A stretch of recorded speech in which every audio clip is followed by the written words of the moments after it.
नमस्कार दोस्तों, आप सभी का द विक्टर स्वागत है। कैसे हो आप सभी की नई भर्ती आ चुकी है आईटीबीपी में कांस्टेबल और हेड कांस्टेबल पे। ये मोटर मैकेनिक की भर्ती है। इसमें कितने पद हैं वो सारी जानकारी आपको, पूरा सिलेक्शन प्रोसेस आपको बताने वाला हूँ। यानी कि आपका एक भी डाउट रह नहीं जाएगा। कोई भी डाउट अगर फिर भी रह जाए तो कमेंट बॉक्स आप सभी के लिए ओपन है, कमेंट बॉक्स में जरूर पूछेगा। और ऐसी न्यूज़ वगैरह पीडीएफ वगैरह डाउनलोड करने के लिए एग्जाम्स की जो आती हैं और जो नई नई वैकेंसी आती है उसके लिए आप हमारे टेलीग्राम चैनल से भी जुड़ सकते हो। लिंक आप सभी को डिस्क्रिप्शन बॉक्स में मिल जाएगा। चलते हैं, शुरू करते हैं अपनी वीडियो को और देखते हैं कि क्या क्या चीजें आए। वीडियो अच्छी लगी वीडियो को लाइक कर देना, चैनल को सब्सक्राइब जरूर कर देना। यहाँ पर अगर हम देखेंगे तो कांस्टेबल और हेड कांस्टेबल की पोस्ट आई है, मोटर मैकेनिक की आई है, ठीक है, 2024 के लिए। देखो ये वैकेंसी कब से शुरू हो रही है, तो आज से ही आप सभी का इसका फॉर्म शुरू हो रहा है। 24/12/2024 से शुरू हो रहा है और ये कब तक चलेगा, 22 जनवरी तक आप सभी का फॉर्म चलेगा। मगर आईटीबीपी की वेबसाइट चलती नहीं है, तो जितना जल्दी हो सके कर देना। अगर फॉर्म भरने में कोई दिक्कत आती है तो रात में फॉर्म भरना, 1 बजे 2 बजे 3 बजे इतने बजे करना तो ठीक रहेगा, बाकी तो दिक्कत रहेगी। यहाँ वैकेंसी की बात करें, हेड कांस्टेबल में टोटल 7 वैकेंसी है। यूआर की 2 है, एसटी की 3 है, ओबीसी की 1 है। तो क्या एससी बच्चा फॉर्म नहीं भर सकता? एससी की को भर सकता है, वो जनरल की सीट पे फाइट कर लेगा। कांस्टेबल वाली वैकेंसी की बात करें तो यहाँ पर आपको टोटल 44 वैकेंसी, मगर वैकेंसी बढ़ जाती है एट द एंड। अगर आप जाओगे वैकेंसी जब जब तक खत्म होती है, एंड होता है सिलेक्शन प्रोसेस, तब तक वैकेंसी बढ़ जाती है। तो फॉर्म भरना मत भूलना, इस बाद में पछताओगे। 44 वैकेंसी टोटल है। 17 यूआर की, एससी के साथ है, एसटी के साथ है और ओबीसी के भी साथ है। ये वैकेंसी निकल के आए, मगर फॉर्म जरूर भरना आप सभी, ठीक है। आईटीबीपी की ऑफिशियल वेबसाइट से आपको सब कुछ करना पड़ेगा। 10% रिजर्वेशन आप सभी को पता है, एक्स सर्विसमैन को होता है।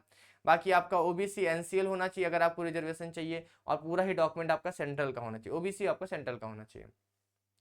और हेड कांस्टेबल लेवल 4 की है, तो भैया पैसा तो अच्छा मिलता है इसको, क्योंकि ये 25,500 रहता है इसका बेसिक पे। 2400 ग्रेड पे की वैकेंसी है। कांस्टेबल वाली वैकेंसी जैसे एसएससी जीडी कांस्टेबल वैसे ही होती है। 2100 ग्रेड पे की वैकेंसी होती है, 21,700 इसका बेसिक पे होता है, ठीक है। बाकी अदर अलाउंसेस वगैरह मिलेंगे।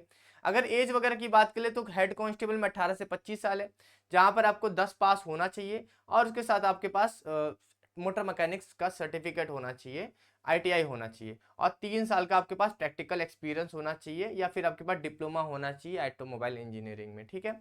और कांस्टेबल की बात करें, ये केवल आप सभी का 10वीं पास रहता है और इसमें आप सभी का आईटीआई मांगता है रिस्पेक्टिव ट्रेड में, और 3 साल का एक्सपीरियंस, या तो आईटीआई हो या 3 साल, दोनों में से एक होना चाहिए। दोनों नहीं, यहाँ लिखा और, तो दोनों में से एक, या तो आईटीआई दिखा दो या तो फिर आप सभी ये दिखा दो, ठीक है। कट ऑफ की बात करें, कब से एज काउंट की जाएगी, तो बोला जा रहा है crucial date for determining the age limit will be the closing date, यानी ये जो लास्ट डेट होती है 22 जनवरी। अगर यहां तक अगर आप आ रहे हो पूरा पूरा इस एज में आ जा रहे हो 25 साल तक में, अब ओबीसी को 3 साल छूट मिलेगी तो 28 साल तक। अगर इस तक डेट तक अगर आप 28 साल के हो जा रहे हो, डाक जा रहे हो, तो नहीं भर पाओगे। अगर नहीं हो पा रहा, 28 साल के अंदर ही हो ओबीसी वाले, तब एससी को 5 साल मिलती है, यानी कि वो कितने होगी आपकी, जैसे कि 18 से 25 है तो 18 से 30 साल हो जाएगी। तो यहाँ तक आपका 30 साल होना चाहिए। इसके बाद अगर 30 साल हो रहा है तो फिर दिक्कत है, ठीक है। इससे पहले 30 साल हो रहा है तो दिक्कत है, ठीक है। Candidate should not have been born earlier 23 यहाँ पर डेट भी दे दिया है कि 23 जनवरी 2000, यानी 2000 इससे पहले के नहीं होने चाहिए, उसके बाद के नहीं चाहिए। 22 जनवरी 2007 के बाद के नहीं होने चाहिए, ठीक है। ये तो सबके लिए होगा। 22 जनवरी 2007 के वाले बच्चे जो होंगे वो 18 साल के होंगे, बाकी तो उसके बाद जोड़ ले लेना, 5 साल 4 साल जो भी जोड़ना है, ठीक है। तो सारी चीज़ें क्रूशियल डेट पे आप सभी को बोला गया है कि जो लास्ट डेट है वही हमारी क्रूशियल डेट है। ये रिलैक्सेशन के बारे में बताया गया है, आप सभी देख लो। उसके अलावा क्या क्या चीज़ें हैं, जो चीज़ें मैं क्लियर कर देता हूँ। हाइट वगैरह के बारे में जो डाउट रहेगा, तो हाइट तो यहाँ पर नॉर्मल हाइट जो होते हैं, नॉर्मल एरिया से बिलोंग करते हैं, 170 सेंटीमीटर चाहिए, और चेस्ट जो 80 से 85 चाहिए। अगर आप हिल एरिया फिर स्पेशल कम्युनिटीज से बिलोंग करते हैं तो आपकी हाइट जो है वो 165 सेंटीमीटर, और चेस्ट जो है 78 से 83 है। अगर यहाँ पर अगर नॉर्थ ईस्ट के हो, अरुणाचल प्रदेश, मेघालय वगैरह के हो, तो आपकी हाइट और कम हो जाती है, 162.5 हो जाती है, 77 से 82 चेस्ट हो जाता है। Candidate belonging to schedule tribe hailing from the north east state, यानी अगर आप शेड्यूल ट्राइब हो और हिल एरिया से बिलोंग करते हो तो 160 सेंटीमीटर आपकी हाइट चाहिए, 76 से 81 चेस्ट है। अब बोला जाए कि अगर आप एसटी कैंडिडेट हो, नॉर्थ ईस्ट छोड़ के सब कुछ छोड़कर, तो आप सभी 162.5 सेंटीमीटर चाहिए, 76 से 81 होना चाहिए, ठीक है। वेट हाइट के अकॉर्डिंग होना चाहिए, इसमें कोई दिक्कत नहीं। मेडिकली आप बिल्कुल फिट होने चाहिए, कोई समस्या होनी चाहिए। आपको पता है मेडिकल के बारे में कुछ बताना है नहीं, वह मेडिकल तो बिल्कुल फिट होने चाहिए, ठीक है।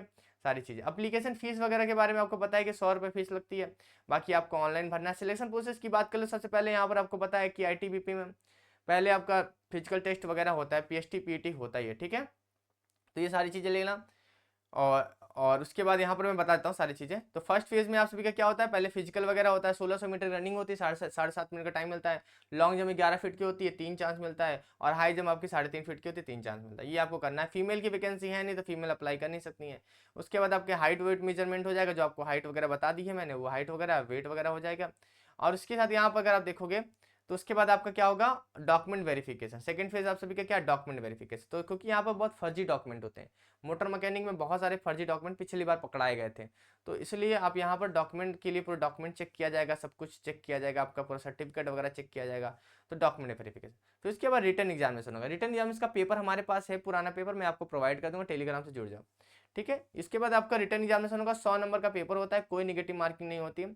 जहाँ पर जनरल नॉलेज के 10 क्वेश्चन, मैथमेटिक्स के 10 क्वेश्चन, हिंदी इंग्लिश के 10 और 20 क्वेश्चन आते हैं। हिंदी के 20 आते हैं और इंग्लिश के दोनों में से एक करना। और ट्रेड रिलेटेड जो थ्योरी रहती है वो 60 नंबर की रहती है, ठीक है। टोटल आप सभी का 2 घंटे पेपर होता है। अब देखिए, अगर आप डिमांड करोगे तो मैं इसके ट्रेड थ्योरी का ला सकता हूँ, ठीक है। क्वेश्चन आप सभी क्या रहेंगे, बाइलिंगुअल रहेंगे, चाहे जैसे करो, कोई दिक्कत नहीं, कोई निगेटिव मार्किंग नहीं है। अब 35% आपको लाना ही पड़ता है, मगर उतना तो उससे ज़्यादा तो लाओगे तभी मेरिट में आ पाओगे। उसके बाद आपका प्रैक्टिकल टेस्ट होता है, जो कि 50 नंबर का होता है, जिसमें आप सभी का व्हीकल इंस्पेक्शन होगा, आइडेंटिफिकेशन ऑफ फॉल्ट्स हो गया, रेक्टिफिकेशन और डिफेक्ट्स हो गया, हैंडिंग ऑफ टूल्स हो गया। देखो मैं ऐसा क्यों बोल रहा हूँ, क्योंकि मैंने खुद ITI की है मोटर मैकेनिक से, और मेरे पास एक्सपीरियंस भी, मैंने आर्मी बेस वर्कशॉप में काम भी किया हुआ है 1 साल। तो मेरे पास सब कुछ एक्सपीरियंस, तो मेरे पास पूरा मोटर गाड़ी कैसे वर्क करती है सारी चीज़ें मैं बता सकता हूँ। उसके बाद आपकी मेरिट लिस्ट बनेगी प्रैक्टिकल के बाद, प्रैक्टिकल का नंबर जुड़ेगा यहाँ पर, ठीक है, ठीक है। देखो यहाँ पर लिखा हुआ है, candidate who qualify the written examination to the turn 10 time category wise candidate will be appear in the practical test on the basis of the marks selected in written. Practical test will be carry 50 mark and the qualifying marks of the candidate will be 50%। However practical test shall be qualify in nature, sorry, अच्छा इसमें आपको इसके number जुड़ेंगे नहीं, ये केवल qualify nature का है, और आपको 50 में से 25 नंबर लाने हैं, क्वालिफाई नेचर का है, ठीक है। इसके नंबर नहीं जुड़ेंगे आपके क्वालिफाई। फिर इसका मेडिकल हो जाएगा, फिर इसका कंप्लीट हो जाएगा, ठीक है। तो कमेंट बॉक्स में आप सभी बताना कि आपको इसका प्रैक्टिकल का चाहिए कोर्स वगैरह, 60 नंबर का प्रैक्टिकल का है, और उसके साथ हम आपको और भी चीज़ें प्रोवाइड कर देंगे। तो पूरा कोर्स हम आपको प्रोवाइड कर सकते हैं, अगर आप चाहोगे तो कमेंट बॉक्स में ज़्यादा कमेंट करना, जिसको भी कोर्स चाहिए हमारे टेलीग्राम से जुड़ना, ठीक है। बाकी मैं आपको सिलेक्शन दिलाने की पूरी गारंटी ले लूँगा अगर आप हमारे कोर्स से जुड़ेंगे। चलिए फिर अभी के लिए जल्दी मिलते हैं नेक्स्ट वीडियो में। Thank you so much.